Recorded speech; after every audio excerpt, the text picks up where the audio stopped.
விறுவிறுப்பான அரசியல் நிகழ்வுகள் குறித்த ஆய்வுகள், நியாயங்களின் நிறம் மாறாத கூர்மையான விமர்சனங்கள், தீமைகளை சுட்டெரிக்கவும் நல்ல அரசியலை வளர்த்தெடுக்கவும் அறிவார்ந்த விவாதங்கள், இளைய தலைமுறையிடம் விழிப்புணர்வை ஊட்டும் விரிவான வரலாற்று விளக்கங்கள், கலை, இலக்கியம், ஆன்மீகம், பண்பாடுகளை படம் பிடித்து காட்டும் கருத்தோவியங்கள் வாரந்தோறும் உங்கள் தமிழருவி தர்பாரில் அணிவகுக்கும்.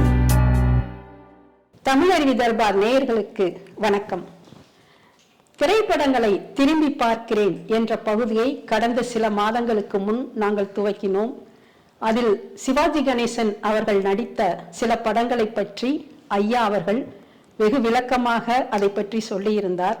மீண்டும் இந்த சினிமாவை பற்றி பேச வேண்டும் என்று நேயர்கள் கேட்டுக்கொண்டதற்காக மறுபடியும் திரைப்படங்களை திரும்பி பார்க்கிறேன் பகுதியில் நாங்கள் இணைந்திருக்கின்றோம். வாருங்கள், ஐயாவை சந்திக்கலாம். வணக்கம் ஐயா. வணக்கம் வாசுகி. ஐயா, பொதுவாக கலை வடிவங்கள் என்றாலே நம்முடைய மேலான ரசனையை வளர்த்தெடுப்பதற்காகத்தான் நம்முடைய முன்னோர்களால் படைக்கப்பட்டவை. இலக்கியம், இசை, சிற்பம், ஓவியம் போன்ற நுண்கலைகளால் பாதிக்கப்படாத பாமர ஜன சமூகத்தையும் சினிமா மிக எளிதில் பாதித்து விடுகிறது என்று சொல்லலாம். ஒரு கிராமத்தின் கடைக்கோடி மனிதன் வரை சினிமா எளிதாக சென்று சேர்ந்து விடுகின்றது. இது போன்ற நுட்பமான கலைகளால் விளக்க முடியாத பல செய்திகளை சினிமா வெகு அழகாகவும் சிறப்போடும் பயனோடும் எடுத்து சொல்கிறது என்று கூட நாம் சொல்லலாம். பழமையெல்லாம் அற்புதம், புதுமையெல்லாம் தப்பிதம் என்ற கற்பிதம் எல்லாம் நமக்கு இல்லை. ஆனால் தமிழ் திரைப்படங்களை பொறுத்தவரை பல பழைய படங்கள் எல்லாம் மிகவும் அற்புதமாகவும், புதிய படங்கள் எல்லாம் பெரும்பாலானவை தப்பிதமாகவும் இருக்கின்றன என்பது உங்கள் கருத்தாக இருக்கின்றது. இப்போ இந்தியாவினுடைய மிகச்சிறந்த காவிய படைப்புகளில் ஒன்றுதான் இந்த கர்ணன் திரைப்படம். சிவாஜி கணேசன் கர்ணனாகவும், என்டிஆர் அவர்கள் கிருஷ்ணனாகவுமே இதுல வாழ்ந்திருப்பார்கள். இதுல இருக்கின்ற பிரம்மாண்டமான போர்க்கள காட்சிகள், கண்ணை கவர்கின்ற அரங்க வடிவமைப்புகள், வலிமையான வசனங்கள், இவை எல்லாமே இந்த படத்தின் சிறப்புகள் என்று ஆங்கில நாளிதழும் பாராட்டு மழை பொழிந்திருக்கின்றன. இந்த கர்ணன் படத்தை பற்றி தான் நாம் இன்றைக்கு பேசலாம் என்று இருக்கிறேன். 4 திரையரங்குகளில் மட்டும் இந்த கர்ணன் திரைப்படம் 100 நாட்களை கடந்து ஓடியது. நான் சிறு வயதில் இருக்கும் போதெல்லாம் இந்த படத்தை பார்த்ததில்லை. தொலைக்காட்சியிலும் மறுமுறை 2012 இது வெளியிடப்பட்ட போது திரையரங்கிலும் சென்று பார்த்து ரொம்பவே பிரமித்திருக்கின்றேன். இவ்வளவு பிரம்மாண்டமான படத்தை எப்படி 60 ஆண்டுகளுக்கு முன்பு தயாரித்திருக்கிறார்கள் என்று. இந்த தயாரிப்பு எப்படி ஏற்பட்டது, எந்த அளவுக்கு பொருள் செலவு செய்திருந்தால் இவ்வளவு பிரம்மாண்டமான திரைப்படத்தை கொடுத்திருக்க முடியும்? இதை பற்றி உங்களுடைய கருத்து என்னையா? பழைய சினிமாக்களை பற்றி பேசுவது என்பது ஒரு வகையில் சுகானுபவம்தான். ஏனென்றால் பழைய திரைப்படங்கள் பெரும்பாலும் குடும்ப உறவுகளை மையமாக வைத்து வெளிவந்தன. ஆபாசமான காட்சிகள் எல்லாம் பெரும்பாலும் இருக்காது. அருவருக்கத்தக்க வசனங்கள், ஆபாசமான காட்சிகள், விகாரமான உடல் வெளிப்பாடுகள், இவை இன்றைக்கு முழுவதுமாக ஆக்கிரமித்திருக்கக்கூடிய சூழலில் இவையெல்லாம் இல்லாமல் ஒரு காலத்தில் திரைப்படங்கள் எவ்வளவு மேன்மையாக மக்களிடம் சேர்ந்தன என்பதை இன்றைய இளைய தலைமுறைக்கு எடுத்துச் சொல்வதுதான் இந்த தொடருடைய நோக்கம். இடையில் சில காரணங்களினால் விடுபட்டிருந்தது. இன்றைக்கு நேயர்கள் விருப்பத்திற்காக நாம் பேசுகிறோம். கர்ணனை பற்றி நீங்களே அழகாக சொல்லிவிட்டீர்கள். அதில் சிவாஜி கணேசன், என்.டி. ராமாராவ் இருவருடைய நடிப்பு, அந்த அரங்க அமைப்புகள், வலிமையான வசனம், இப்படி பல்வேறு சிறப்பம்சங்களை கொண்ட ஒரு படம் கர்ணன் என்று நீங்கள் சொன்னீர்கள். உண்மைதான். சிவாஜி கணேசனை பொறுத்தவரையில் அவருடைய திரையுலக வாழ்வில் அது குறிப்பிடத்தக்க படம். 1963 சிவாஜி கணேசனுடைய 10 படங்கள் வந்தன. ஒரு ஆண்டில் அவ்வளவு பெரிய நடிகருடைய படங்கள் மட்டும் 10 படங்கள் தொடர்ந்து வந்தன. 10 படங்களில் 5 படங்கள் மிகப்பெரிய தோல்வியை சந்தித்தன. தொடக்கத்திலேயே சித்தூர் ராணி பத்மினி, பிறகு அவருடைய சொந்த தயாரிப்பாகிய குங்குமம், பிறகு குலமகள் ராதை, கல்யாணியின் கணவன் சரியாக போகவில்லை. அந்த 63 பொறுத்தவரையில் மிகச்சிறந்த படங்களில் ஒன்றாக நாம் இன்றைக்கும் போற்றுகின்ற இருவர் உள்ளம் வந்தது. அந்த ஆண்டின் முடிவில் அன்னை இல்லம் வந்தது, இடையில் இரத்த திலகம் வந்தது. இந்த 3 படங்கள் வெற்றி பெற்றன. மற்றபடி மற்ற படங்கள் எல்லாம் சொல்லிக் கொள்கிறார் போல் இல்லை. ஆனால் 1964ஆம் ஆண்டில் ஏறக்குறைய அவருடைய எல்லா படங்களுமே வெற்றி வாகை சூடின. 1964 ஜனவரி மாதம் 14ஆம் நாள் பொங்கல் அன்று தான் பிஆர் பந்துலுவினுடைய மிக பிரம்மாண்டமான பட்ஜெட்டில் உருவாக்கப்பட்ட கர்ணன் வெளிவந்தது. அந்த படத்தை மக்களிடம் பெரிதாக கொண்டு போய் சேர்ப்பதற்கும் பல முயற்சிகளை பட தயாரிப்பாளர்களும் சிவாஜி கணேசனும் சேர்ந்து எடுத்தார்கள். சாந்தி திரையரங்கத்தில் பார்த்தீர்களானால் ஏறக்குறைய 60 அடி உயரத்தில் தேர் கொண்டு வந்து நிறுத்தப்பட்டது. அதை பார்ப்பதற்கென்றே பல்லாயிரம் பேர் சென்று அதிசயமாக கண்டு வியந்தார்கள். அதே போன்று அதற்கு எதிரே மிக 1 கிலோமீட்டர் தூரம் கூட இருக்காது, எதிரேவே சித்ரா திரையரங்கத்தில் எம்ஜிஆருடைய வேட்டைக்காரன் வந்தது. அந்த வேட்டைக்காரன் படத்திற்காக அவர்கள் சித்ரா திரையரங்கத்தின் முன் வளாகத்தை ஒரு காடு போல் உருவாக்கி அந்த காட்டில் உயிரோடு எம்ஜிஆருடைய புலியை கொண்டு வந்து கூண்டிலே நிறுத்தினார்கள். எனவே இதை பார்ப்பதற்கும் அதை பார்ப்பதற்குமாக மக்கள் சென்ற காலம் அது. என்ன ஒரு வருத்தம் என்றால் 40 லட்சம் ரூபாய் பட்ஜெட்டில் அந்த படத்தை பந்துலு உருவாக்கினார். வீரபாண்டிய கட்டபொம்மன் கொடுத்த ஒரு மகத்தான வெற்றி, அதைவிட இது மிகப்பெரிய வெற்றியை தரும் என்கிற அதீதமான நம்பிக்கை பந்துலுவுக்கு இருந்தது.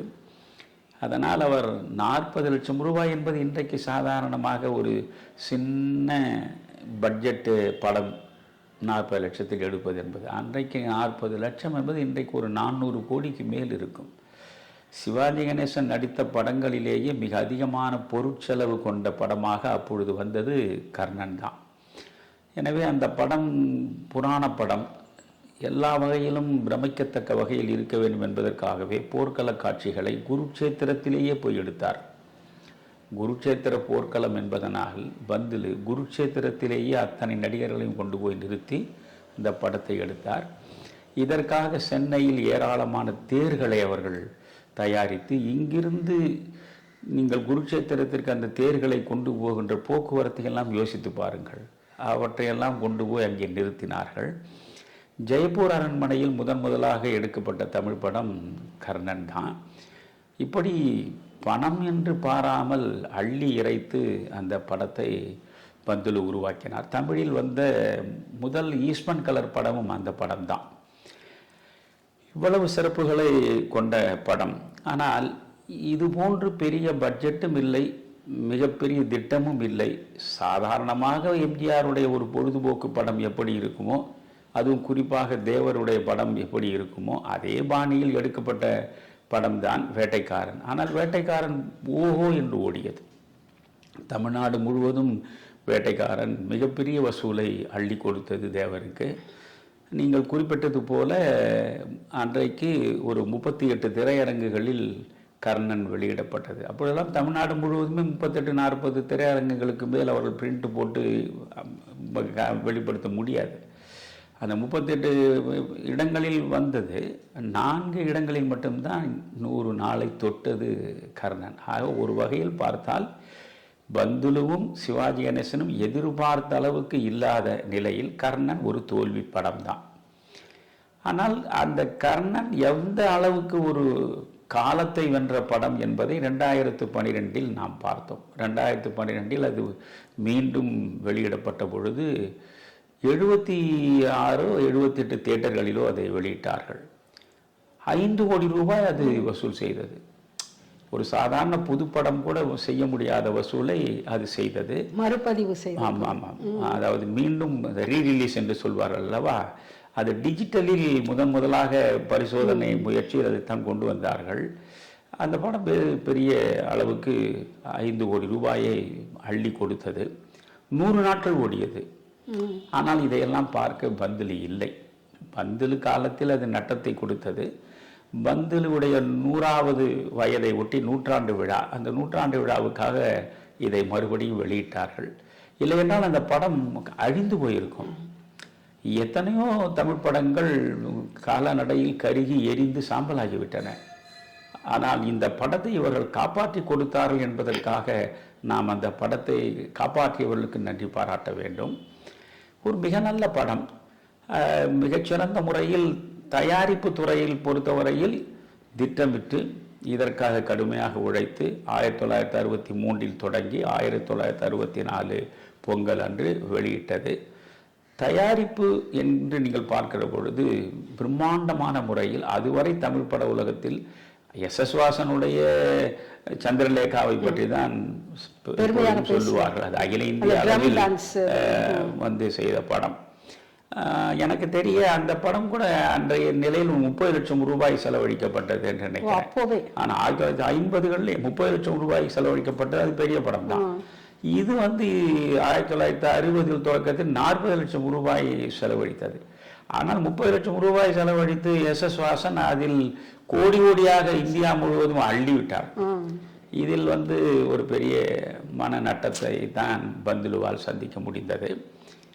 தயாரிப்பை பொறுத்தவரையில் உண்மையில் அன்று முதல் இன்று வரை நமக்கு வியப்பை தரக்கூடிய ஒரு நல்ல படம் தான். அதான் இவ்வளவு பொருட்செலவில் அந்த காலத்தில் 40 லட்சம் செலவு பண்ணி எடுத்த படம் முதல் பதிவில் சரியாக போகவில்லை என்று சொல்கிறீர்கள். ஆனால் 2வது முறை அதை வெளியிட்ட போது 5 கோடிக்கும் மேலாக வசூலை வாரி கொடுத்ததும் என்று சொல்கிறீர்கள்.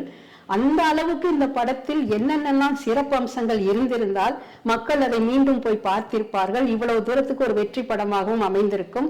இந்த படத்தை பார்த்துதான் மற்ற பழைய படங்களுக்கெல்லாம் டிஜிட்டலைஸ் பண்ணாங்கன்னு கூட கேள்விப்பட்டேன்.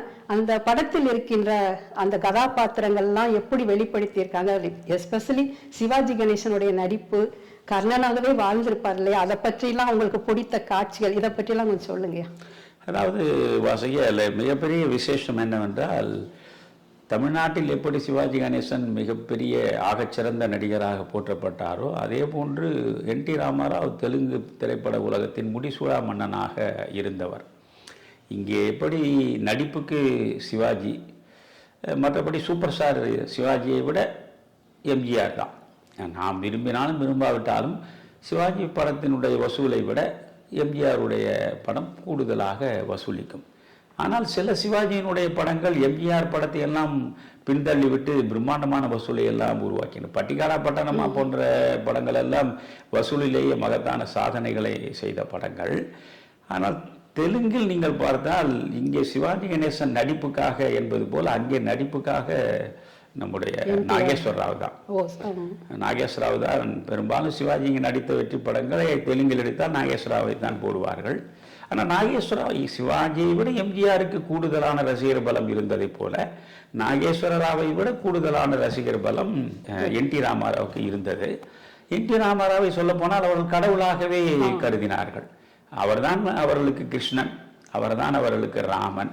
எனவே கோயில் கட்டாத குறைதான். அந்த அளவு கொண்டாடப்பட்ட மனிதன். ஆக தென்னிந்திய திரைப்பட உலகத்தின் ஆகச்சிறந்த 2 பிரம்மாண்டமான நடிகர்கள் ஒன்றாக சேர்ந்து நடித்த படம் கர்ணன். அதில் நீங்கள் பார்த்தால் கர்ணனில் சரிபாதி தான் என்.டி. ராமாராவ் வருவார். ஏறக்குறைய இடைவேளை வரையில் என்.டி. ராமாராவ் வரமாட்டார். கர்ணனுடைய படம் தான் செல்லும்.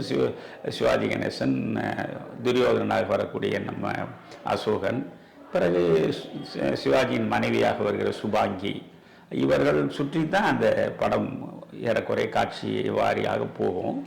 கிருஷ்ணன் வருகிற வரையில் கொஞ்சம் படம் அந்த விறுவிறுப்பு கூட கொஞ்சம் குறைவாக இருக்கும். அதை நாம் ஒப்புக்கொள்ள வேண்டும். அந்த படத்தில் விறுவிறுப்பே கிருஷ்ணன் தோன்றுகிற முதல் காட்சியில் தொடங்குகிறது. அவர் தூதாக வருகிற முதல் காட்சியில் தொடங்கி இறுதியில் குருட்சேத்திர போரில் கர்ணன் உயிர் விடுகிற வரையில் நீங்கள் அடுத்து ஒவ்வொரு காட்சியும் நம்மை பிரமிக்க வைக்கும். அந்த காட்சி அமைப்பு, அந்த நடிப்பு எல்லாமே. இது என்ன, ஒரு சில படங்களில் பாடல்கள் அற்புதமாக இருக்கும். இப்பொழுது நான் சொன்னேன் 1963 வந்த படங்களில் குலமகள் ராதை படமும் தோல்வி உற்றது என்று. ஆனால் அதில் உள்ள அத்தனை பாடல்களும் அற்புதமான பாடல், அமரத்துவம் வாய்ந்த அற்புதமான பாடல்கள் குலமகள் ராதை. படம் ஓடவில்லை. எனவே சில படங்களில் பாடல்கள் சிறப்பாக இருக்கும், படம் ஓடாது. சில படங்களில் பாடல்கள் சுமாராகத்தான் இருக்கும், ஆனால் இந்த படம் நன்றாக ஓடும். அதற்கும் நிறைய சான்றுகளை நாம் சொல்ல முடியும். ஆனால் பாடல்கள், நடிப்பு, வசனம், காட்சி அமைப்பு, எந்த பக்கம் நீங்கள் ஒரு திரைப்படம் என்று எடுத்து வைத்துக் கொண்டு பார்த்தால் அத்தனை பக்கங்களிலும் உங்களுக்கு மனநிறைவை தரக்கூடிய படமாக கர்ணன் அமைந்தது. அதுதான் கர்ணனுடைய முதல் சிறப்பாக நான் கருதுகிறேன். இரண்டாவது நடிப்பு, அதுவும் சொல்ல வேண்டியதில்லை. எப்படி அவர் வீரபாண்டை கட்டபொம்மனில் வருகிற பொழுது கட்டபொம்மனாக அவர் கண் முன்னால் நின்றாரோ, என்ன அவருடைய உலக சாதனையாக நான் கருதுவதென்றால், கட்டபொம்மன் எப்படி இருப்பான் என்று நமக்கு தெரியாது. சிவாஜியை பார்த்தா நிறைய பாத்திரங்கள் இப்படிதான் இருந்திருப்பார்கள் என்று நினைக்கணும். சிவாஜியை பார்க்கிற போது கட்டபொம்மன் இப்படி இருந்திருந்தால்தான் கட்டபொம்மன், இந்த கம்பீரத்தோடு அவன் இருந்திருக்க வேண்டும். அதுபோல கர்ணன் ஒரு மாபெரும் பாத்திரம். நீங்கள் மகாபாரதத்திலேயே பலருடைய மனதை கவர்ந்த பாத்திரம் கர்ணன். கர்ணனுடைய நிறைகளும் குறைகளும் சேர்த்து மகாபாரதத்தில் பேசப்பட்டாலும் அந்த குறைகளை மீறி கர்ணனுடைய நிறைகளை மட்டுமே போற்றி ஏறக்குறைய அர்ஜுனனை விட கூடுதலாக மக்களால் போற்றப்படுகிற பாத்திரம் கர்ணன் பாத்திரம். அந்த கர்ணன் என்பவன் வள்ளல், வாரி வாரி வழங்கிய வள்ளல். அதுதான் முக்கியம். அந்த கர்ணனை கண் முன்னால் கொண்டு வந்து நிறுத்துவது என்றால் அதற்கு ஒரு கற்பனை வளம் வேண்டும். ஒரு மாபெரும் வீரன், அர்ஜுனனுக்கு நிகரான வில்லாளன், களத்தில் நின்றால் அவனுக்கு இணையாக சமர் புரிவதற்கு ஆட்கள் இல்லை என்று சொல்லக்கூடிய அளவுக்கு சாதனையாளன். அப்பேற்பட்ட ஒரு கர்ணனை கண் முன்னால் பார்வையாளரிடம் கொண்டு வந்து நிறுத்த வேண்டும் என்றால் அதற்கான உடல் அமைப்பு, அதற்கான முகம், அதற்கான குரல், அதற்கான நடை, இப்படி ஒவ்வொன்றாக நீங்கள் பார்த்தால் அத்தனையும் அப்படியே பொருந்திய ஒரே நடிகர் சிவாஜி கணேசன் தான். அதுல எந்த நடிகரும் நான் எந்த நடிகரையும் குறைத்து நாம மதிப்பிட்டு பேசவில்லை. ஆனால் அத்தனை நடிகர்களுமே அதை மனப்பூர்வமாக ஒப்புக்கொள்வார்கள். என்றால் ஒரு கட்டபொம்மனாகவோ, ஒரு கர்ணனாகவோ, ஒரு கப்பலோட்டிய தமிழனாகவோ, ஒரு அப்பராகவோ சிவாஜியை தவிர இன்னொருவரை நம்மால் சிந்தித்து பார்க்கவே முடியாது. நல்ல நடிகர்கள் இன்றைக்கும் இருக்கிறார்கள். கமலஹாசன் இருக்கிறார், அவர் உடல் மொழியும் அந்த மாதிரி. கமலஹாசன் இருக்கிறார், விக்ரம் இருக்கிறார், சூர்யா இருக்கிறார், இப்படி நிறைய நல்ல நடிகர்கள் இருக்கிறார்கள். அதில் ஒன்றும் குறைவில்லை. ஆனால் அந்த உடல், அந்த கண், அந்த முகபாவங்களை வெளிப்படுத்துகின்ற ஆற்றல், வசன உச்சரிப்பு, தமிழுக்கு உயிர் கொடுத்த மனிதன். நான் அதைத்தான் திரும்ப திரும்ப சொல்ல விரும்புகிறேன். இன்றைய இளைய தலைமுறை தமிழையே சரியாக பேசுவதில்லை இல்லையா? தமிழை எப்படி உச்சரிக்க வேண்டும் என்பதற்காகவாவது சிவாஜி கணேசனின் சில படங்களை திரும்ப திரும்ப பார்க்க வேண்டும். அவ்வளவு அற்புதமான உச்சரிப்பு, அதற்கேற்ற குரல் வளம், அந்த வசனத்தை பேசுவது பெரிதல்ல. எங்கே ஏற்றம் எங்கே இரக்கம் என்ற அந்த மாடுலேஷன் என்று ஆங்கிலத்தில் சொல்கிறோமே, அந்த மாடுலேஷனை மிக அழகாக தன்வயப்படுகிறார் போல் மொழியை வசப்படுத்தி கொண்டு அதை பிரயோகம் செய்த மனிதன் சிவாஜி கணேசனை போல முன்பும் இல்லை பின்பும் இல்லை. சிவாஜிக்கு முன்னால் இந்த வசனங்களில் மாடுலேஷன் செய்து அது வித்தியாசமான நடையை காட்டியவர் பி யு சின்னப்பா என்று போற்றுவார்கள். பி சின்னப்பா உத்தமபுத்தனிலிருந்து சிவாஜி கணேசன் முன்னாலே இரட்டை வேடங்கள் நடித்தவர். அவர் நன்றாக வசனம் பேசுவார். கண்ணகி படங்கள் பார்த்தீங்களா, அந்த வசன உச்சரிப்பு தெரியும். ஆனால் என்னதான் பி சின்னப்பா பேசியிருந்தாலும் சரி, சிவாஜி கணேசனுக்கு இணையாக அந்த வசன உச்சரிப்பும் அந்த ஏற்ற இரக்கமும் குரல் அதெல்லாம் இறைவன் கொடுத்தது. இப்ப ஒரு குரல் நீங்களாக பெற முடியாது, கண்கள் நீங்களாகவே பெற முடியாது, உடல் அமைப்பு என்பதும் நீங்களாகவே பெற்றுவிட முடியாது. இப்ப எல்லாம் இறைவன் அந்த மனிதனுக்கென்று கொடுத்த கொடைகள் தான். எனவே கர்ணன் தனக்கு கிடைத்ததையெல்லாம் அள்ளி அள்ளி வழங்கினான். அதுபோல் இறைவன் தனக்கு கொடுத்த ஆற்றல் முழுவதையும் இந்த தமிழ்நாட்டில் தலைவரத்தில் மக்கள் அனைவரும் மகிழ்ந்து மகிழ்ந்து பார்க்கிறார் போல் வாரி வழங்கினார். என்னை பொறுத்தவரையில் கர்ணனில் பல காட்சிகளை நாம் சொல்லலாம். ஆனால் ஒவ்வொரு காட்சியாக விவரித்து கொண்டு போனால் மணிக்கணக்கில் ஆகும். உங்களுக்கு பிடித்த காட்சிகள்? எனக்கு எல்லாமே பிடிக்கும். கர்ணன் படத்தை பொறுத்தவரையிலும் நான் என் மனைவியோடு உட்கார்ந்தே ஏறக்குறைய 5-6 முறை பார்த்திருக்கிறேன். என் மனைவி அப்படி ஒரு படத்தை ஒரு முறைக்கு மேல் பார்க்க விரும்ப மாட்டாள். ஆனா அவளே சொல்வாள், கர்ணன் படம் பார்க்கலாமே என்பாள். பொதுவாக சிவாஜி நடித்த படங்கள் எல்லா காட்சியும் நல்லா இருக்கும். ஆனா சில காட்சிகளில் அவருடைய நடிப்பு அளவுக்கு அதிகமாக ரசிக்கும்படியாக இருக்கும்ல, அந்த மாதிரி காட்சி. அதை நான் சொல்றேன், அது எல்லா படங்களிலும் அவருடைய முத்திரைன்னு ஒண்ணு இருக்கும். இதுல நீங்க அவர் முதல் காட்சியில் தேர் விட்டு இறங்குவார். அதான் முதல் காட்சி. அவர் கடைசி காட்சி கர்ணன் படத்துல அவர் தேர் சக்கரத்துக்கு அடியில் சாவை சந்திக்கிறார். ஆக முதல் காட்சியும் தேரில் தான் தொடங்குகிறது, இறுதி காட்சியும் தேரில் தான் தொடங்குகிறது. அவர் தேரோட்டி மகன், தேரோட்டியால் வளர்க்கப்பட்ட மகன். அந்த குறியீடு மிகச் சரியாக அங்கே சேரும். இது என்ன அதில் அழகு, வரிசையாக சொல்லலாம். எனக்கு ரொம்ப ரொம்ப பிடித்த இடங்கள் என்பது சூரிய வழிபாட்டை அவர் நடத்துவார். சூரிய வழிபாட்டை நடத்துகிற போது, ஏனென்றால் அவர் சூரியனுடைய அம்சமாக பிறந்தவர். சூரிய வழிபாட்டை அதை சூரியன் இருக்கக்கூடிய அந்த பூஜை அறையை நோக்கி அவர் முதலில் நடந்து வருவார். அந்த நடையில பார்க்கணும். கர்ணனை பொறுத்தவரையில் நான் சொல்கிறேன், விருப்பு வெறுப்பு இல்லாமல் ஒவ்வொருவரும் பார்த்து பழக வேண்டும். முதலிலிருந்து கடைசி வரை அந்த நடிப்பில் நடைதான் அப்படி அள்ளும் நெஞ்ச. அந்த மாதிரி நடை ஒவ்வொரு காட்சியிலும் அந்த மனிதன் நடந்து காட்டுவான். அந்த கம்பீரத்தோட ராஜா நடைன்னு ஒன்று சொல்றேன், அதை நீங்க அந்த படத்துல தான் காட்சியா பார்க்கலாம்.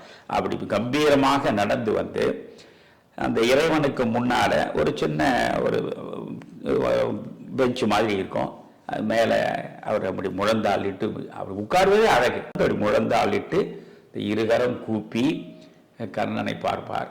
அப்பதான் 1000 கரங்கள் நீட்டி அணைக்கின்ற தாயே போற்றி, அருள் பொங்கும் முகத்தை காட்டி இருள் நீக்கம் செய்தாய் போற்றி, தாயினும் சால பரிந்து சகலரை அணைப்பாய் போற்றி, தழைக்கும் ஓர் உயிர்கட்கெல்லாம் துணைக்கரம் கொடுப்பாய் போற்றி, தூயவர் இதயம் போல துலங்கிடும் ஒளியே போற்றி, தூரத்தே நெருப்பை வைத்து சாரத்தை தருவாய் போற்றி, ஞாயிறே நலமே வாழ்க என்று அந்த பாடல் வரும். கண்ணதாசன் சூரியனுக்காக எழுதிய மிக அற்புதமான ஒரு பாடல். அந்த பாடல் காட்சி முடியும். அந்த பாடலில் அவர் அந்த கையெடுத்து வணங்குவது, அந்த மலரை தூவுவது, அந்த தழைக்கும் ஓர் உயிர்கட்கெல்லாம் துணைக்கரம் கொடுத்தாய் போற்றி என்று அந்த சொல்ற இடத்துல டிஎம்எஸ் அந்த குரலை எடுத்து தூக்குவார் பாருங்க. எல்லாம் சேர்ந்ததுதான் அந்த ஒரு படம். அப்படி முடிக்கிற போது ஒரு காவலாளி வருகிறான். அரசே, உங்களை சந்திப்பதற்கு ஒரு வயோதிகர் தர்மம் பெறுவதற்காக வந்திருக்கிறார் என்று சொல்கிறான். வருகிறேன் போ என்று சொல்லி இவர் திரும்புவார். உடனே அந்த உட்கார்ந்த அந்த இருக்கை ஒரு காலில் தடுக்கும் பொழுது சூரிய பகவானிடமிருந்து அசரீரியாக குரல் ஒலிக்கும். வந்திருப்பவன் வயோதிகன் அல்ல, வயோதிக வடிவத்தில் வந்திருக்கின்ற இந்திரன். அவன் தன்னுடைய அம்சமாக விளங்கும் அர்ஜுனனை காப்பதற்காக வந்திருக்கிறான்.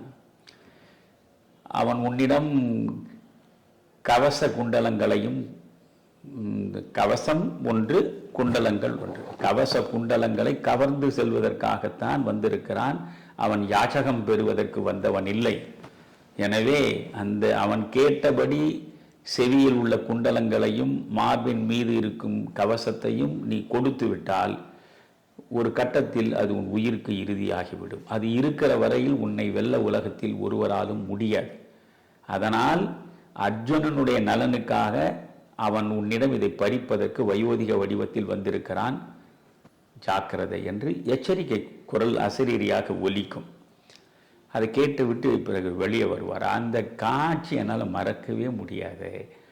அதில் என்ன அழகுன்னா வாசுகி, நான் பல படங்களில் எஸ் வி ராமதாஸை பார்த்திருக்கிறேன். எஸ் வி ராமதாஸ் வில்லனாக வருவார். பெரிய அளவுக்கு ஒரு நடிப்பாற்றலை வெளிப்படுத்தக்கூடியவராக நமக்கு அவரை அறிய வாய்ப்பு இல்லை. ஆனால் இந்த படத்தை அந்த வயோதிகனாக வருகின்ற இடையில் அந்த தண்டை ஊன்றிக்கொண்டு காலை இப்படி ஒன்றின் மீது ஒன்று தள்ளாடி வைத்து அப்படி திரும்பி பார்த்து அந்த கண்ணிலிருந்து அப்படி பேசும். எஸ்.வி. ராமதாஸா இப்படி நடித்திருக்கிறார் என்று நான் வியந்திருக்கிறேன். அப்படி தடுமாறி தடுமாறி நடுங்கிய குரலில் அவர் பேசுவார். அவர் பேசுகிற பொழுது என்னிடம் ஓரளவு வாழ்க்கைக்கு வேண்டிய எல்லாம் என்னிடம் இருக்கிறது கர்ணா, ஆனால் என்னிடம் இல்லாத ஒன்று உன்னிடம் இருக்கிறது, அதை நான் பெறுவதற்காக வந்திருக்கிறேன், நான் கேட்டால் நீ தருவாயா? கேளுங்கள். உடனே சொல்கிறார், இந்த செவியில் இருக்கக்கூடிய குண்டலங்களையும் மார்பை அலங்கரிக்கின்ற கவசத்தையும் என்னிடம் நீ கொடுத்து விடு என்று. அப்படி சொன்ன பிறகு அந்த இடத்துல நீங்கள் இதை நான் தாஜ்மஹால் இப்படி இருக்கும் அப்படி இருக்கும்னு சொல்லி பயனில்லை. தாஜ்மஹாலை பார்க்கணும் பௌர்ணமி நிலவில். அதுபோல் இந்த காட்சியில் சிவாஜி கணேசன் நிற்பது, என்னை ஏமாற்றுவதற்காக நீ வந்திருக்கிறாய் என்று தெரிந்து அந்த ஒரு ஏளனத்தோடு பார்ப்பது, இப்படி ஒரு ஈழி தொழிலா உனக்கு? தேவர்களின் விண்ணுலக அரசன் நீ, ஆனால் பொய் வேடம் பூண்டு என் முன்னாலே யாசகம் பெறுகிறார் போல் வந்து நிற்கிறாயே. இவ்வளவுமே அந்த முகத்தில் வெளிப்படுத்துவார், அப்படியே முகத்தில் வெளிப்படுத்துவார். இந்த எஸ்.வி. ராமதாஸ் நடுங்கிய குரலில் பேசி அவர் இருக்கையில் அமர்ந்து அப்படியே ஒவ்வொன்றாக தடுமாற்றத்தோடு சொல்லுகிற நிலையில் அந்த இருக்கையை சுற்றி சுற்றி அப்படியே நகை ஓடுகிற முகத்தோடு சிவாஜி நடந்து வருகிற அழகை பார்க்க வேண்டும். அழகா, அவ்வளவு அழகா இருப்பார் மனிதன் முகத்துல. அப்படி அந்த அழகை பார்க்கணும். பார்த்து விட்டு இவர் என்ன கொடுப்பா எவை கொடுப்பா பாடல ஒரு பக்கமும் கர்ணனுடைய வள்ளல் தன்மையை போற்றுகிறார் போல் அற்புதமாக கண்ணதாசன் எழுதியிருப்பார். பொன்னும் கொடுப்பான், பொருள் கொடுப்பான், போதாது போதாது என்றால் இன்னும் கொடுப்பான், இதற்கு மேலும் கொடுப்பான், தன் உயிரும் கொடுப்பான் தயாநிதியே என்று அந்த பாடல் வரும். ஆக இவ்வளவு நீ கொடுப்ப, நான் கேட்கறத நீ கொடுன்னு கேட்ட பிறகு அப்படி மெல்ல சிவாஜி எதிர உட்காருவார்.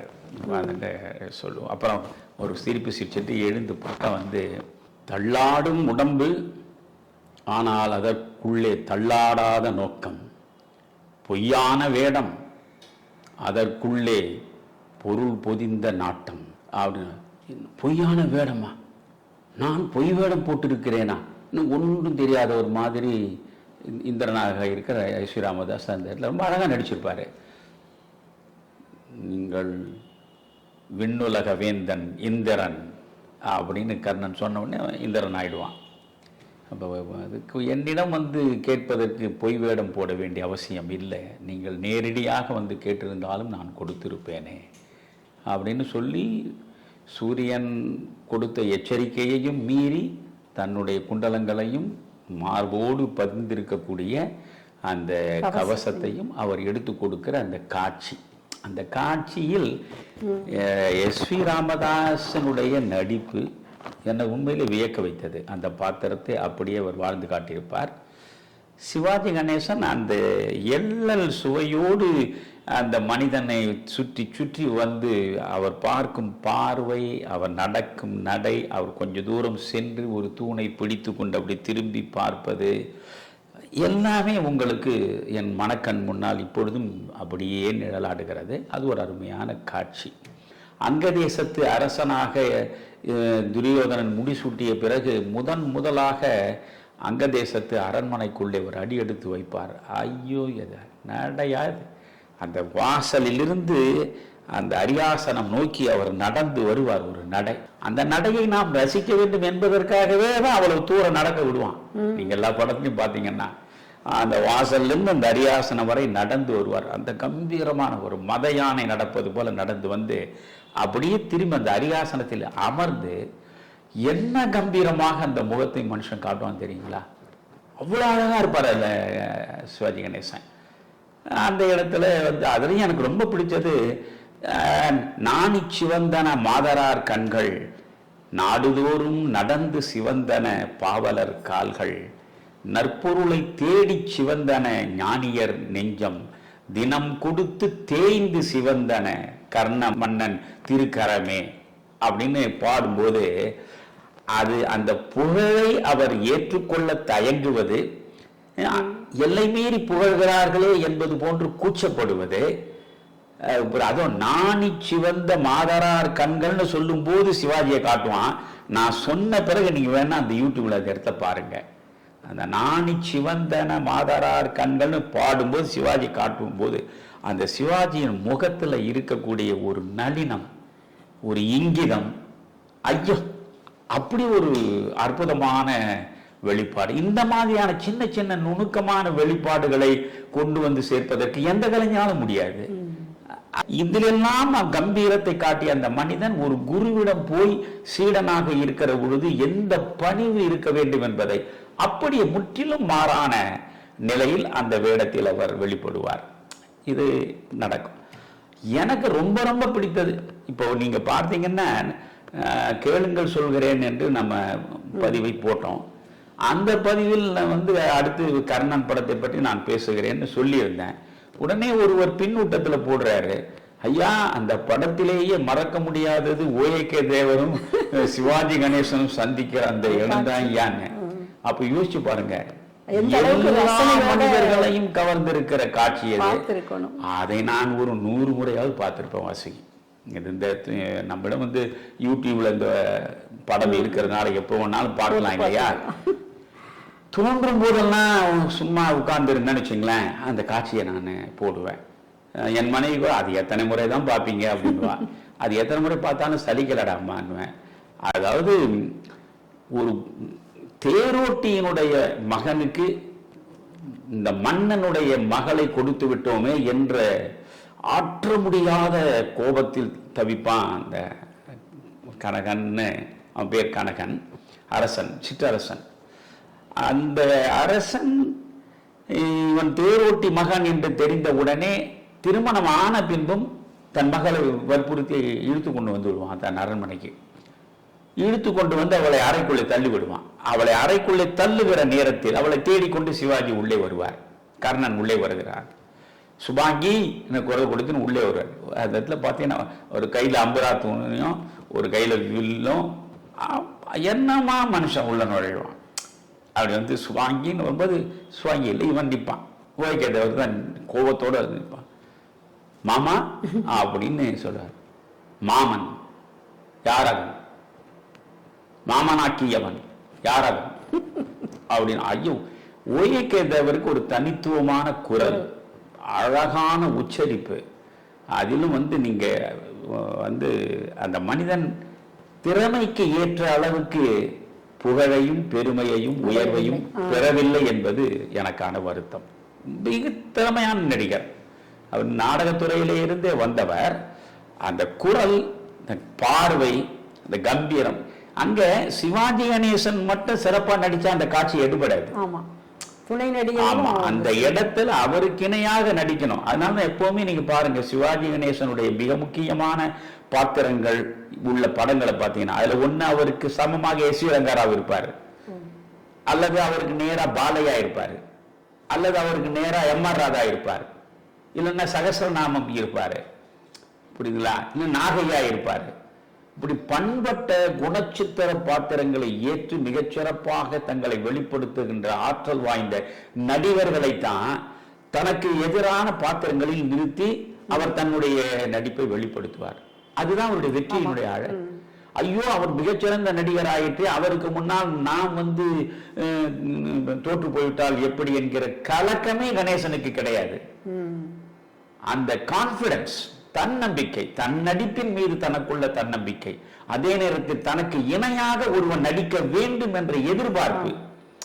பொதுவாகவே திரையுலகம் சம்பந்தப்பட்டவர் சொல்லுவார்கள், கதாநாயகனை மீறுகிறார் போல் சிறந்த பெர்ஃபார்மன்ஸ், சிறந்த நடிப்பை வெளிப்படுத்துகிற இடம் வேறு ஒருவருடையதாக இருந்தால் அந்த இடத்தை வெட்டி எடுத்து விடுங்கள் என்று கதாநாயகர் சொல்வார் என்பது போல நான் கேள்விப்பட்டிருக்கிறேன். இவருக்கு இணையாக அவர்கள் நடித்தால் சரியா வராது அப்படின்னு சொல்லுவாங்க. ஆனால் கணேசனிடம் அந்த கதையே கிடையாது. நடிக்கும், நாங்க ஒரு நடிப்பு போட்டி நடந்தாக வேண்டும். அவரே சில காட்சிகளை சொல்லி உயர்ந்த மனிதன்ல அசோகருக்கு சொல்லி, பொதுவாக சொல்லுவாங்க அசோகன் சொல்லி கொடுத்தாருன்னு. அவர் எல்லா படங்களிலேயுமே வந்து தனக்கு எதிரே நடிக்கக்கூடியவர்களுக்கு தனக்கு இணையாக நடிக்கணும்னு சொல்லிக் கொடுப்பார். ஆனால் ரங்காராவிடமோ நாகையாவிடமோ பாலையாவிடமோ அம்மாராவிடமோ அவர் போய் சொல்ல முடியாது. ஏன்னா அவர்கள் எல்லாம் அதிலேயே ஊறி திளைத்தவர்கள். எனவே அவர்களிடமிருந்து முழுமையான அந்த ஆற்றல் வெளிப்படுவதற்கான வாய்ப்பை அவர் பார்ப்பார். அதனால் அவர் எனக்கு சிவாஜியை பிடித்த மிகப்பெரிய அரிய குணமே அதுதான். அந்த நடிப்பு போட்டி இருக்கணும் அந்த இடத்துல. இந்த இடத்துல அந்த ஓஏகே தேவர் சிவாஜிக்கு சமமாக நடிச்சிருக்கும். அதாவது அந்த வசனம் எல்லாம் அவருடைய குரலும் அந்த உச்சரிப்பும் ஓஏகே தேவர் ரொம்ப அற்புதமாக இருக்கும். சிவாஜியினுடைய குரலை பத்தி சொல்லவே வேண்டியதில்லை. சிவாஜி என்ன சொன்ன எல்லையற்ற கோபத்தோட குரலை ரொம்ப ஓங்கி ஓஏகே தேவர் சொல்லுவார். இல்ல அப்படி சொன்ன அடுத்த கணமே சிவாஜி கணேசன் என்ன அழகு! மாமன் மகளை கொடுத்தவன், மாமனாக்கியவன் மகளை மணந்தவன். ஏன்னா அழகா அந்த சக்தி கிருஷ்ணாமியுடைய வசனமும் அந்த இதுவும் வரும். உடனே தேரோட்டி என் முன்னாலே நீ நிற்காதே, நான் மன்னன் குலம், நீ தேரோட்டு இடத்தில் பிறந்த கீழ்குலம், என் முன்னாலே நிற்காதே போ அப்படின்னு சொல்லுவான். சொல்லிட்டு அதில் இந்த அழகான வசனம், கர்ஜிக்கும் சிம்மம் விரும்பினால் தேரில் ஏறும், அது தேரில் இருக்கும் பொழுது கடிவாளத்தை பல்லால் கடித்தபடி இழுக்க வேண்டிய குதிரை நீ, நான் மன்னன் குலம், நீ குதிரை, தேரோட்டி போ அப்படின்னு அந்த குரல் கொடுக்கும்போது சிவாஜி அந்த இடத்துல பார்க்கணும். நீங்க அந்த கண்கள் அப்படியே சிவப்பேறி அப்படியே அந்த அதரங்கள் துடிக்க அந்த காட்சியை பார்க்கணும். நீங்க வெறியேறிய மன்னா, சிவாஜி பேசுவார், வெறியேறிய மன்னா, என்ன நீ மன்னன், அதையெல்லாம் சிவாஜி பேசி நீங்க கேட்கணும். மகள் நலம் வீழ்ந்தாலும் மன்னன் குலம் வாழ வேண்டும் என்று நினைக்கின்ற உன் மமதை ஒழிய வேண்டும் அப்படின்னு ஆரம்பிச்சு வரிசையா பேசுவார். நெருப்பு பொறி பறக்கும் என் கண்களில் உன்னுடைய அநீதி பொசுங்க வேண்டும், இந்த கரங்களால் உன்னுடைய எலும்பை அப்படியே நான் நொறுக்க வேண்டும் சொல்லி அங்க அந்த மேஜை மேல சிம்மம் படம், சிம்மம் சிலை இருக்கும், அந்த சிலையை ஊங்கி ஒரு அடி அடிப்பார், தூள் தூளா போயிடும். சொல்லிட்டு என்ன மன்னன் நீ, உனக்கு ஒரு வாள், அழகுக்கு வாள் வைத்திருக்கிறாய், அந்த வாளின் பலனை நீ கண்டதுண்டா அப்படின்னு சொல்லிட்டு மோதிர இடம் இருக்கு பாருங்க.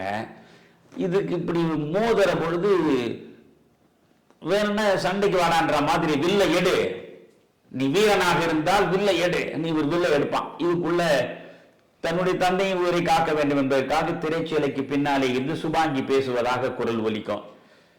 என்னுடைய தந்தை தான் எனக்கு முக்கியம், என்னுடைய மன்னன் குலம்தான் எனக்கு முக்கியம், எனவே நான் உங்களோடு வருவதற்கு வாய்ப்பில்லை, நீங்கள் பிரச்சனையை பெரிதாக்காமல் போய் வாருங்கள்னு சொல்ற குரல் கேட்கும். உடனே என்னை கணவன் தான் என் உயிர் என்று நீ சொன்னாயே, நீயா இப்படி சொல்கிறாய் அப்படின்னு இவர் பேசுவார். ஓய்க்க தவிர சிரிக்க ஆரம்பிப்பார்.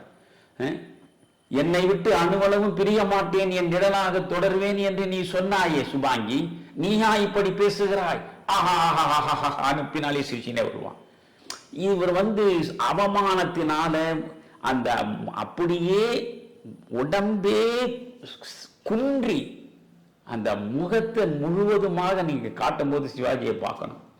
ஒருவன் அவமானத்தால் சாம்பி போகிற நிலையை எப்படி அப்படியே மெல்ல அடியடியாக எடுத்து வைத்து நடப்பான்.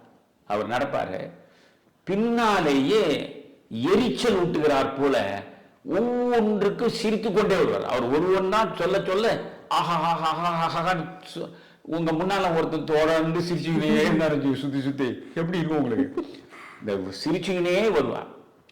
அவர் அப்படியே மெல்ல வாசல் போக சொல்லிட்டால இந்த வாசலை நோக்கி போவாரு. இவன் விட மாட்டான், ஓகே ஒரு சிரிச்சுக்கிட்டே வருவாரு. அந்த வாசல் கிட்ட அப்படி திரும்பி ஒரு சிங்கம் மாதிரி அந்த அப்படி பண்ணி காட்டுவாரு. அது அப்படி பண்ணிட்டா அப்புறம் நான் இப்படி காட்டினா நான் சிவாஜி ஆயிட முடியும். அந்த அந்த மாதிரி அந்த இப்பவுமே சிங்கம் அப்படி தலையை அப்படி சுத்தி தான் அந்த கர்ஜிக்கும். அது அவ்வளவு நுணுக்கமாக அந்த தலையை அப்படி சுத்தி 2 முறை கர்ஜிப்பாரு. அந்த கர்ஜனையில அப்படி ஒடுங்கி போயிடுவான். ஆமா, ஒடுங்கி நிப்பான், தகைச்சு போய் நிப்பான். அதுதான் அந்த நடிப்பு போட்டி.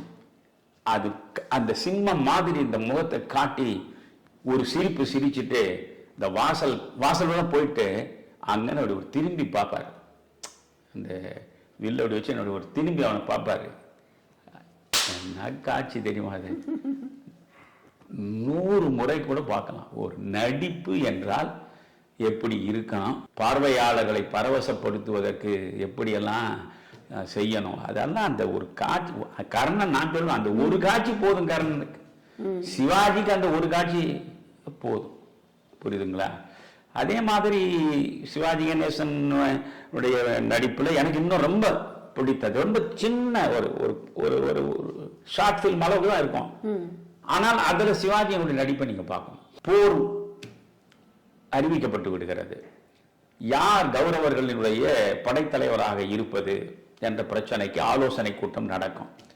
துரியோதனன் சொல்றான், என்னுடைய நண்பன் கர்ணனை தவிர இந்த படைக்கு தலைமை தாங்க வேறு யாருக்கும் அதிகாரம் அருகதை கிடையாது, கர்ணன் படைக்கு தலைமை தாங்குவான். சொன்ன உடனே துரோணர் எழுந்து கொந்தளிப்பார். கர்ணன் வீரனாக இருக்கலாம், ஆனால் படைத்தலைவனாக இருக்க அவனுக்கு தகுதி கிடையாது. சகல தகுதிகளும் பெற்றவர் பிதாமகர் பீஷ்மர் தான். பீஷ்மர் இருக்கிற அவையில் பீஷ்மரை தவிர்த்து விட்டு இன்னொருவரை தலைவர் என்று சொல்வதே தகாது அப்படின்னு சொல்வார். பீஷ்மர் வயது முதிர்ந்தவர், அனுபவம் நிறைந்தவர். அந்த இடத்துல சிவாஜி கணேசனுக்கு ரொம்ப அற்புதமான உடை அலங்காரம் இருக்கும். அந்த கர்ணன் அவர் உட்கார்ந்து இருப்பாரு, பார்க்க அவ்வளோ அழகா இருப்பார் சிவாஜி கணேசன். உடனே அவர் அந்த ஒரு நகையோட அதே நேரத்தில் குத்தலாக ஒரு வார்த்தையை அவர் போடுவார். ஆமாம், வயதானவர்கள் போர்க்களத்திற்கு போனால் தடி ஒன்றி நடக்கத்தான் முடியும், என்னை போன்ற இளைஞர்களிடம் வில் இருந்தால் தான் விளையாட முடியும் போல அவர் பேசுவார். அப்போ வீண் வார்த்தை தேவையில்லை, பீஷ்மர் தான் இதனுடைய தளபதியாக படைத்தலைவராக இருப்பார்னு திருதராஷ்டிரன் அறிவிச்சிடுறான். அப்போ அறிவித்த பிறகு அப்படியே கர்ணன் அந்த அரண்மனையில அத்தனை வீரர்களுக்கு நடுவே தான் அவமானப்படுத்தப்பட்ட நிலையில அப்படியே உட்கார்ந்து இருப்பாரு. இடையிடையில இந்த கேமரா கோணம் அவர் முகம் பக்கம் போகும். அந்த ஒவ்வொரு அந்த முகபாவத்தை நீங்க பார்க்கணும். அதை அப்படியே என்ன துரியோதனனுக்காக அந்த அவமானத்தை தாங்கிக் கொள்ள வேண்டிய நிலை இருக்கு. ஆனால் அந்த அவமானம் தேவையில்லை. அப்பேற்பட்ட மாவீரன் இப்படி ஒரு அவமானத்தை அடைய வேண்டிய அவசியம் இல்லை. ஆனால் நட்புக்காக, அவனிடம் வைத்த அன்புக்காக இதை ஏற்றுக்கொள்ள வேண்டி இருக்கிறதே, அந்த தர்ம சங்கடத்தை அப்படியே அந்த முகத்தில் வெளிப்படுத்துவாரு. அப்போ பீஷ்மர், இதுதான் அதிசயம் நான் சொல்றேன். இப்படி எஸ்.வி. ராமதாஸிடம் ஒரு பெரிய ஒரு நடிப்பை நான் எதிர்பார்க்கல, அவர் நடிச்சாரு. இது ஜாவர் சீதாராமன் தான் நடிச்சிருக்காரு. அவர் பெரும்பாலும் ரொம்ப அபூர்வமா சில படங்கள் தான் வந்திருக்காரு. மற்றபடி அவர் நல்ல கதையாசிரியர், நல்ல கதை எழுதக்கூடியவர். ஆமா, பட்டினத்து பூதம் அவர் நடிச்சிருப்பாரு பூதமா. அது பீஷ்மராக வருவார். அந்த வயதான பீஷ்மர், அந்த பீஷ்மருக்குரிய கம்பீரம், கர்வம் எல்லாமே அந்த முகத்துல வெளிப்படும். இப்போ உடனே துரியோதனன் சொல்வான், இப்பொழுது தளபதியாக பீஷ்மரை நாம் அறிவித்து விட்டோம், அவர் எந்தெந்த அணிகளுக்கு யார் யார் தலைவர் என்று அறிவிக்க வேண்டும் சொல்லும்போது உடனே பீஷ்மராக நிற்கிற நம்ம ஜாவர் சீதாராமன், அங்கே ஜாவர் சீதாராமன் கண்ணுக்கு தெரிய மாட்டார், பீஷ்மர் தான் அழகா, நான் பீஷ்மராகிய நான், துரோணாச்சாரியார், அஸ்வத்தாமன், இந்த 3 பேர் தான் அதிரதர்கள். 3 பேர் தான் அதிரதர்கள். அதற்கடுத்து சல்லியன் மாதிரி ஒரு 3 பேரை சொல்லி அவர்கள் மகாரதர்கள். அதற்கடுத்து சில பேரை சொல்லி சமரதர்கள். அப்படியே சொல்லினே கும்பலில் போராடுகிற அர்த்தரதர்களில் ஒருவனாக நான் கர்ணனை நியமிக்கிறேன்.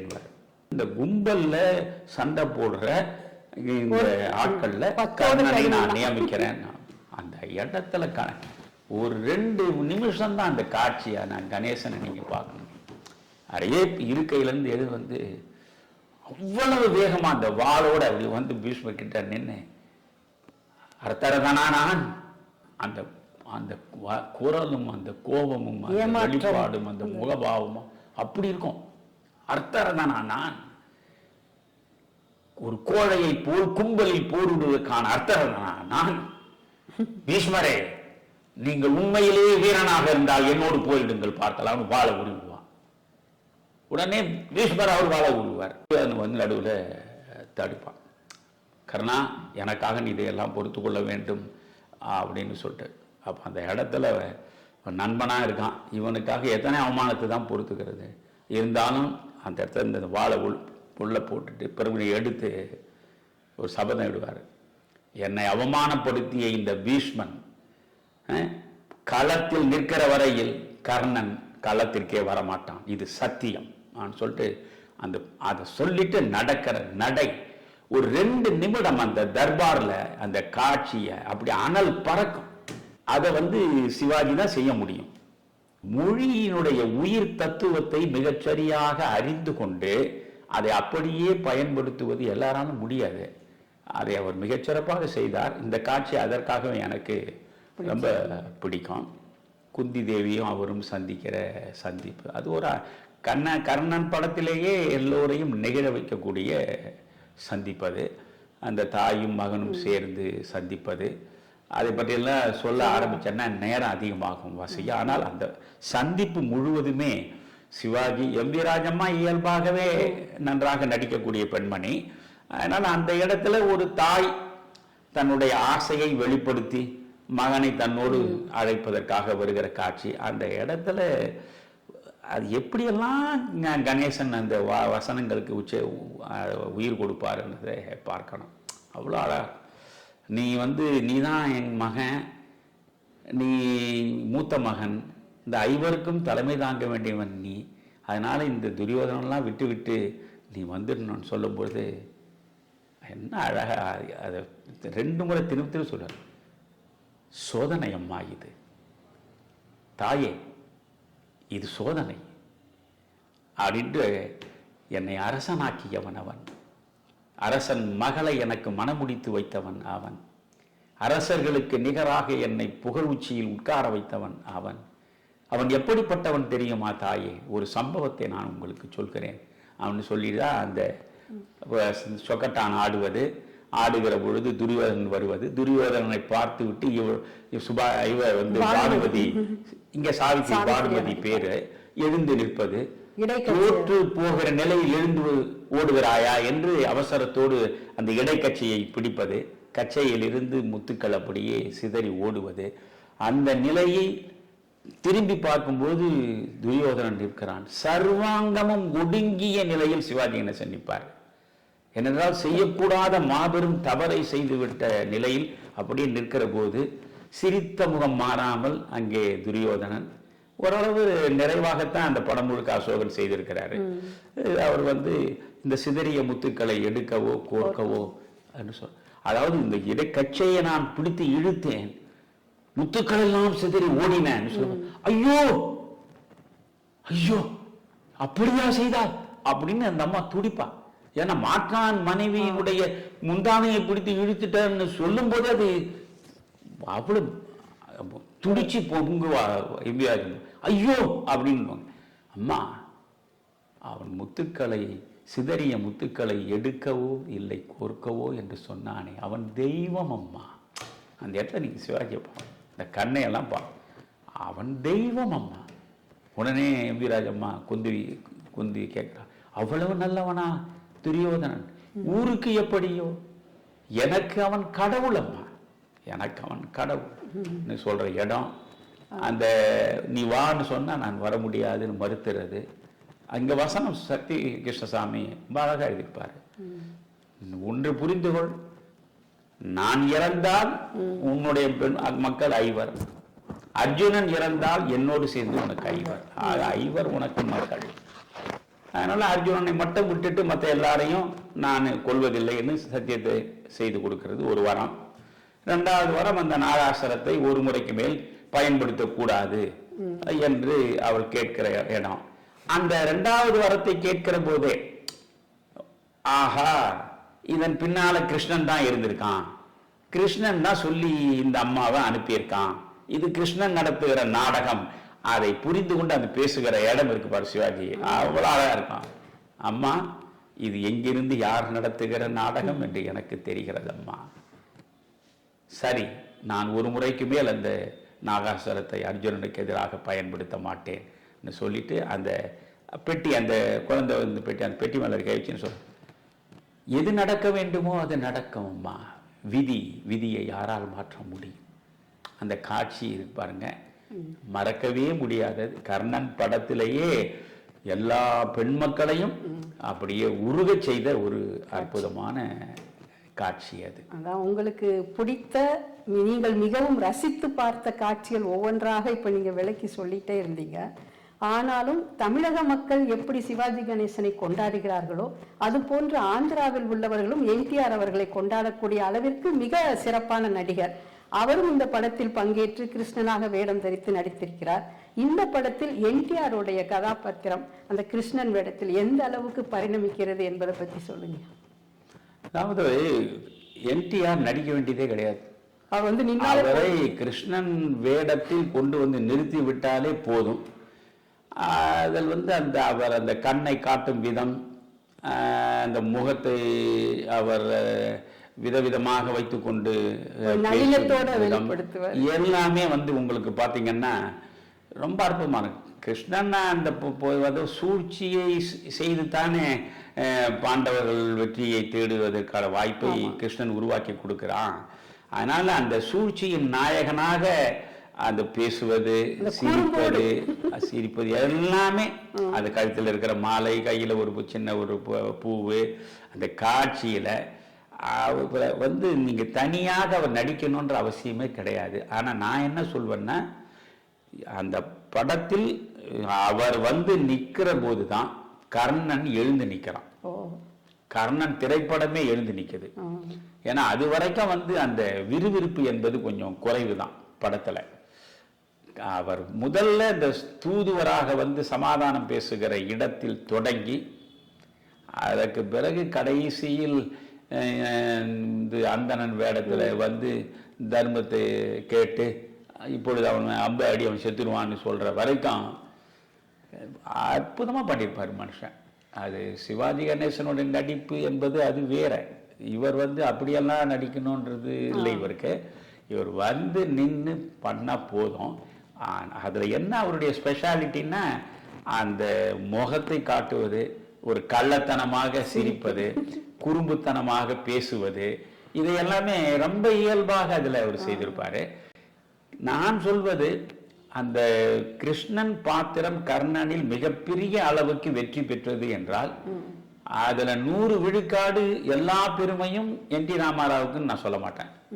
ஏனென்றால் அந்த வசனத்தை எப்படி உச்சரிப்பது, எந்த இடத்தில் எப்படி அந்த வசனத்தை சொல்வது, காட்சிக்கு ஏற்றாற் போல ஏற்ற இறக்கங்கள், அந்த வந்து குறும்புத்தனமாக அல்லது எல்லல் சுவையோடு நகைச்சுவையாக, இப்படி எல்லாவற்றிலும் அந்த வசனத்தை பாவங்களுக்கு ஏற்றாற் போல் பரிமாறுவதுன்னு ஒன்று இருக்குல்ல, அதை வெற்றிகரமாக செய்த மனிதன் KV சீனிவாசன் என்கிற நடிகர். அந்த படத்திலே நீங்க பார்த்தீங்கன்னா முதல்ல ஒரு ரிஷி அவர் வருவாரு. அவரிடம் தான் அந்த தேரோட்டி அந்த குழந்தையை கொண்டு வந்து பேர் வைக்க சொல்லுவான். அவர் தான் கர்ணன் பேர் வைப்பாரு. அந்த ரிஷியாக வரக்கூடிய அந்த KV சீனிவாசன் அவர் ஒரு அற்புதமான நடிகர். KS கோபாலகிருஷ்ணன் அவரை பல படங்களில் குணச்சித்திர பாத்திரத்தில் நன்றாக பயன்படுத்தியிருப்பார். அவர் தான் கிருஷ்ணனாக வரக்கூடிய NTRக்கு குரல் கொடுத்திருப்பார். அந்த குரல் பாதி வெற்றி. எனவே கிருஷ்ணன் வந்து தனித்து நம்ம சொல்லணும்னு இல்லை.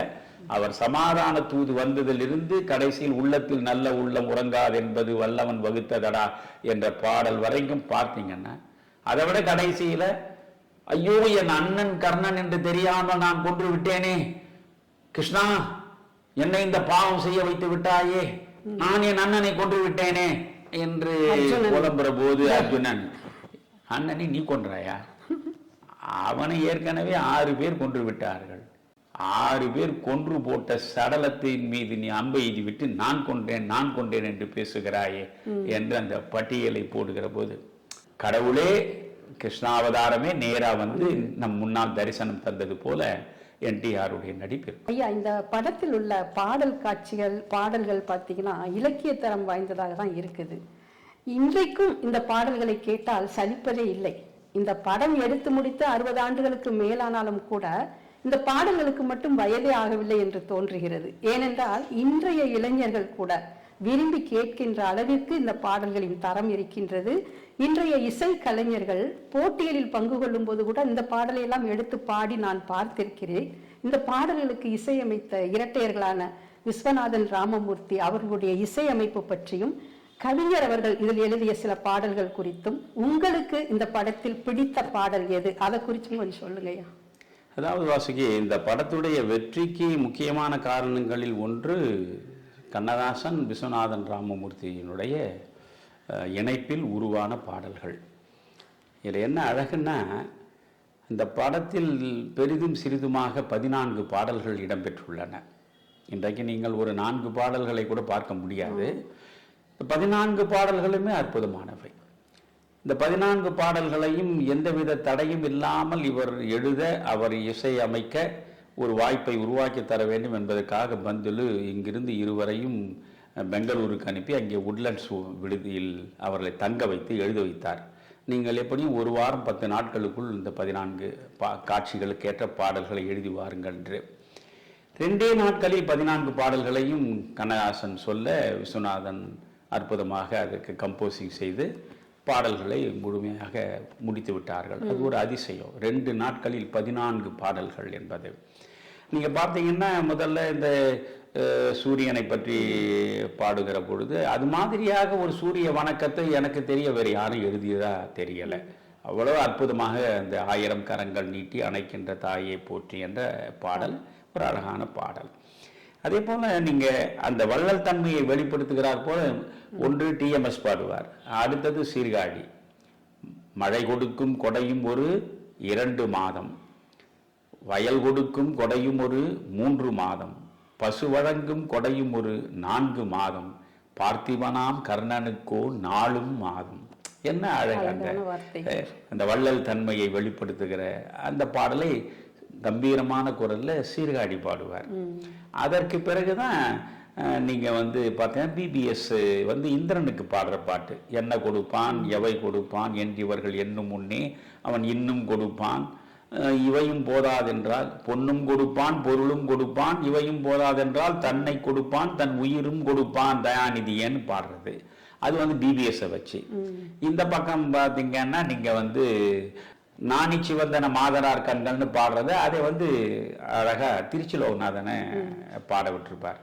இப்படி டிஎம்எஸ், சீர்காழி, பிபிஎஸ், திருச்சி லோகநாதன் 4 பேரும் பாடிய அந்த சின்ன சின்ன பாடல்கள், எல்லா பாடல்களுமே அற்புதமாக அமைஞ்சிருக்கும். கண்ணதாசனுடைய சொல் வளமும் இவருடைய இசை வளமும் சேர்ந்து அழகாக பாடல்கள் நீங்கள் பார்த்தீங்கன்னா பெரிதாக முதல்ல ரொம்ப என்னுயிர் தோழி கேளடி சேதி இதுதானோ உங்கள் மன்னவன் நீதி என்று சாவித்திரி பாடுகிற பாடல். ஒரு மன்னன் முழுக்க முழுக்க தன்னுடைய நேரம் முழுவதையும் மக்களுக்காகவே செலவழிக்கிறான், தன் மனைவியை பற்றி கூட சிந்திக்காமல் இருக்கிறான் என்பதை இதை விட அழகாக சொல்ல முடியாது. அரண்மனை அறிவான் அரியணை அறிவான், அந்த புறம் ஒன்று இருப்பதை அறியான், வருகின்ற வழக்கை விரைவினில் முடிப்பான், மனைவியின் வழக்கை மனதிலும் நினையான் என்ன அந்த அற்புதமான வரிகளில் இந்த பாடல் இருக்கும். அதே போல் இவன் அவமானமடைந்து மாமனாரிடம் மனம் நொந்த நிலையில் அரண்மனைக்கு திரும்பிய போது அவனை ஆறுதல் படுத்துகிற நிலையில் தேவிகா பாடுகிற பாட்டு, சுபாங்கி பாடுறது, அது ஒரு அற்புதமான தத்துவ பாடல்.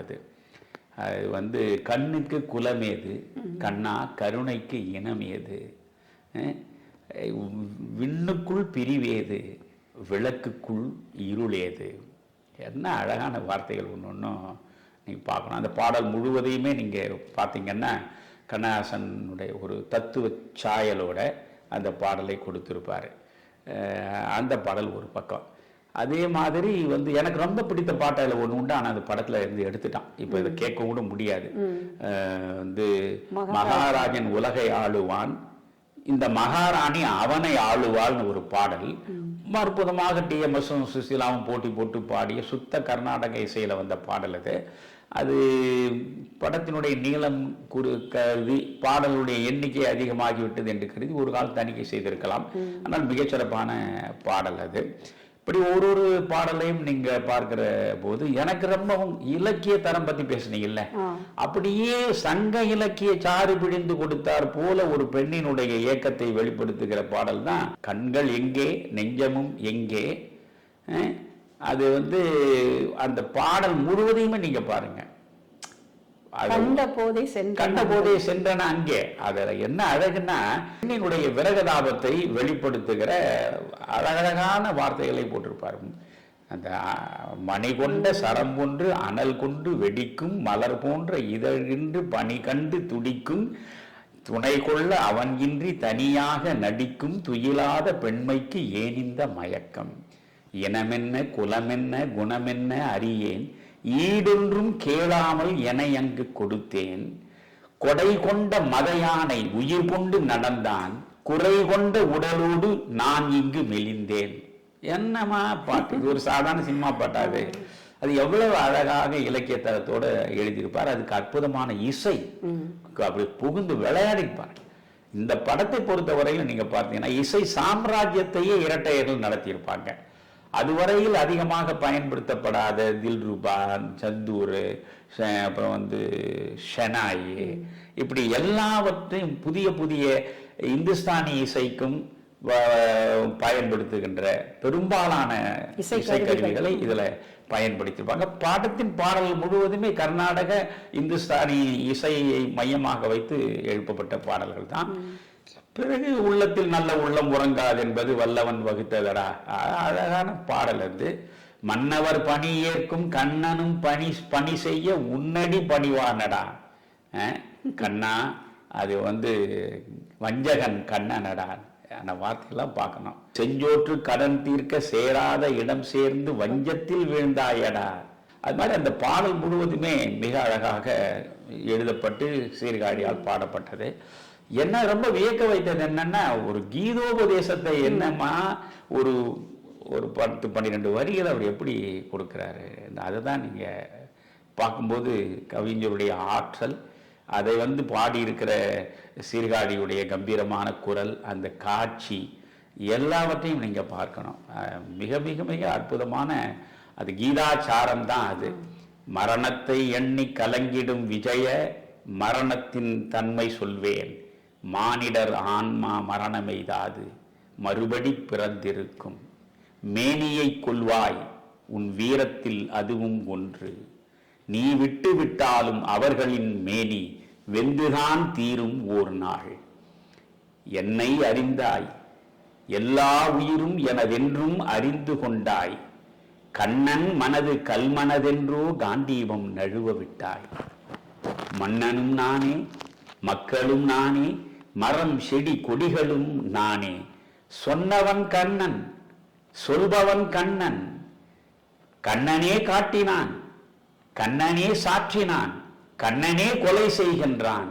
உன் காண்டீபம் எழுக, இக்களமெல்லாம் சிவக்க வாழ்க, உன் கைவண்ணம் வாழ்க. என்னமா கீதையோட சாராம்சம் ஃபுல்லா சொல்லிட்டாரு அழகா. அது அதோட அந்த படம் முடிகிற இடம். அதனால பாடல்கள் பொறுத்த வரைக்கும் இரட்டையர்கள், அது குறிப்பாக விஸ்வநாத ராமமூர்த்தியுடைய இசை உலக வாழ்க்கையில் மறக்கவே முடியாத ஒரு அற்புதத்திலும் அற்புதமான பாடல்களை கொண்ட படம். இவ்வளோ நேரம் இந்த காட்சிகள் ஒவ்வொன்றாக நீங்க அது அப்படியே அந்த நடிகர்களுடைய எப்படிலாம் நடிச்சிருப்பாங்களோ அதை மனக்கண் முன்னால எங்க முன்னாடி கொண்டு வந்து நிறுத்திட்டீங்க. நீங்க விவரிச்சு சொல்ல சொல்ல சொல்ல மறுபடியும் அந்த படத்தை பார்க்கணுங்கிற ஆவல் எனக்கு வந்திருக்கு. அதே மாதிரி நேயர்களுக்கும் வரும்னு நினைக்கிறேன். எந்தவித தொழில்நுட்ப வசதிகள் கூட இல்லாத அந்த காலத்திலே இவ்வளவு பிரம்மாண்டமான காட்சிகளை இவ்வளவு அழகா நேர்த்தியா வெளிக்காட்டியிருக்காங்கன்னா அது நம்ம தமிழ் சினிமாவிற்கே கிடைத்த மிகப்பெரிய வெற்றி என்றுதான் சொல்ல வேண்டும். இந்த இடத்துல சிவகுமார் அவர்கள் இந்த படத்தை குறித்து சொன்ன அதை ஒரு கோட் பண்ணிட்டு நான் முடிக்கலாம்னு நினைக்கிறேன். தேவதாஸ், வீரபாண்டிய கட்டபொம்மன், பாசமலர், கர்ணன், இந்த படங்களை எல்லாம் மறுபடி தயாரிக்கணும்னு நினைக்கிறதே பாவகரமானது. அப்படியே தயாரிச்சாலும் கூட இந்த படங்களுக்கு பக்கம் கூட அதனால நிற்கவே முடியாது. இந்த படத்தில் நடித்த கலைஞர்கள் போல் மறுபடியும் தயாரித்தாலும் அந்த கலைஞர்களால் நடிக்கவும் முடியாதுன்னு சிவகுமார் சொல்லியிருப்பார். இதை விட இந்த படத்தை இதை விட ஒரு சான்றிதழ் யாரும் தர வேண்டியதே இல்லை. அற்புதமாக சிவகுமார் சொல்லியிருக்காரு. உண்மையிலே அவரை நாம் பாராட்ட வேண்டும். மீண்டும் வேறு ஒரு திரைப்படத்தோடு உங்களை சந்திக்கிறேன் ஐயா. வணக்கம். மகிழ்ச்சி வாசகி.